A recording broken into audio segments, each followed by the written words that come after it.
زندگی میں وہ ٹائم ہوتا ہے، اور پردیس میں رہنے والا اپنی زندگی دے کر پیسہ کماتا ہے، اور جب پیسہ آ جاتا ہے زندگی نہیں رہتی، آپ کے ماں باپ نہیں رہتے، آپ کے بچوں کا بچپن نہیں رہتا، آپ کی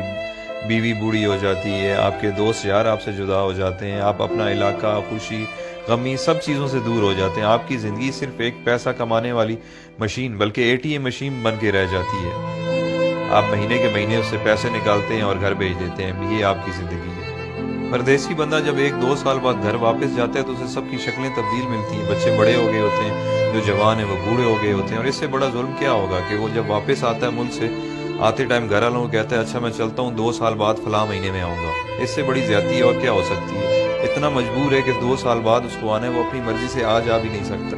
اچھا، جب ہم پردیسی چھٹی جاتے ہیں تو گھر والے بھی مہمان کی طرح ٹریٹ کرتے ہیں، آپ کی صحیح غلط ہر بات مانتے ہیں کہ 10-15 دن کے لیے آیا ہے، جو کہتا ہے سن لو، اور دوسرا پیسے بھی تو دیتا ہے۔ میں نے بہت سارے پردیسی لوگوں سے ڈسکس کی ہے، جب وہ 30-35 سال گزارنے کے بعد ملک واپس لوٹتے ہیں تو ان کے بچے بھی ان کی عزت نہیں کرتے، کیونکہ انہیں آپ کی عادت نہیں ہوتی ہے۔ وہ کچھ دن بعد کہنے لگے کہ ابا باہر ہی ٹھیک تھا، ہر وقت روکتا ہے ٹوکتا ہے، یہ نہ کرو وہ نہ کرو، بیوی بھی اب اتنی عزت نہیں کرے گی کیونکہ آپ بوڑھے ہو چکے ہیں اور پیسے بھی نہیں کماتے۔ یہ ساری چیزیں اتنی جلدی آپ کو ہضم نہیں ہوں گی، کیونکہ جب آپ پردیس سے آتے تھے تو آپ کو منسٹر جیسا پروٹوکول ملتا تھا، جو اب واپس آنے پر نہیں ملے گا۔ آپ کچھ دن تو ان سب لوگوں سے لڑیں گے کہ میں نے آپ کے لیے زندگی ملک سے باہر گزار دی، میں نے یہ کیا، میں نے وہ کیا، بٹ سب نے یہی کہنا ہے کہ آپ نے کچھ نہیں کیا، بلکہ آپ کی وجہ سے ان کی زندگی خراب ہو گئی ہے۔ فائنلی دل برداشتہ ہو کر آپ نے ایک کونا پکڑ لینا ہے، بیٹھ کے سوچتے رہنا ہے کہ میرے ساتھ ہوا کیا ہے، میں نے کیا کیا ہے۔ اس دوران لوگ آپ کو پاگل نہیں تو کم از کم یہ کہنا ضرور شروع کر دیں گے کہ بڈھا کھسکا ہوا ہے، اس کی باتوں پہ زیادہ دھیان نہ دیا کریں۔ آخرکار لوگوں کے بیہیویئر، رویوں کو سوچتے سوچتے آپ حقیقت میں پاگل ہو جائیں گے اور اپنے خالق حقیقی سے جا ملیں گے۔ یہ ہے پردیسیوں کی زندگی کی سٹوری، جس میں خود بھی شامل ہوں۔ جو پردیس میں رہتے ہیں وہ میری باتوں کو اچھی طرح سمجھ رہے ہوں گے، کیونکہ جس پہ گزرتی ہے وہی جانتا ہے۔ اب آپ مجھے بتائیں اچھا فیصلہ کیا ہے؟ ایک طرف پیسہ، صرف پیسہ اور صرف پیسہ ہے، اور دوسری طرف زندگی جس میں ماں باپ ہیں، بچے ہیں، بیوی ہے، دوست یار ہیں، اپنا ملک ہے، سب کچھ ہے۔ اللہ تعالیٰ نے ہمیں اتنے عظیم لیڈرز دیے تھے جن کی وجہ سے ہمیں اپنا ملک مل گیا، بٹ اس کے بعد بدقسمتی سے ہمیں اتنے بے ضمیر لیڈرز ملے ہیں کہ ہم اس ملک میں رہ نہیں سکتے، ہمیں کام کے لیے، روزگار کے لیے ملک سے باہر آنا پڑتا ہے، جبکہ ہمارا ملک وسائل سے مالا مال ہے، بٹ ہم پاگلوں کی طرح جیے فلاں بس نعرے لگانے کے قابل ہیں، اور یہی ہماری اوقات ہے۔ جس دن کرپٹ لیڈرز کو آپ نے جوتے مارنا شروع کر دی، اس دن آپ کو کمانے کے لیے ملک سے باہر نہیں آنا پڑے گا۔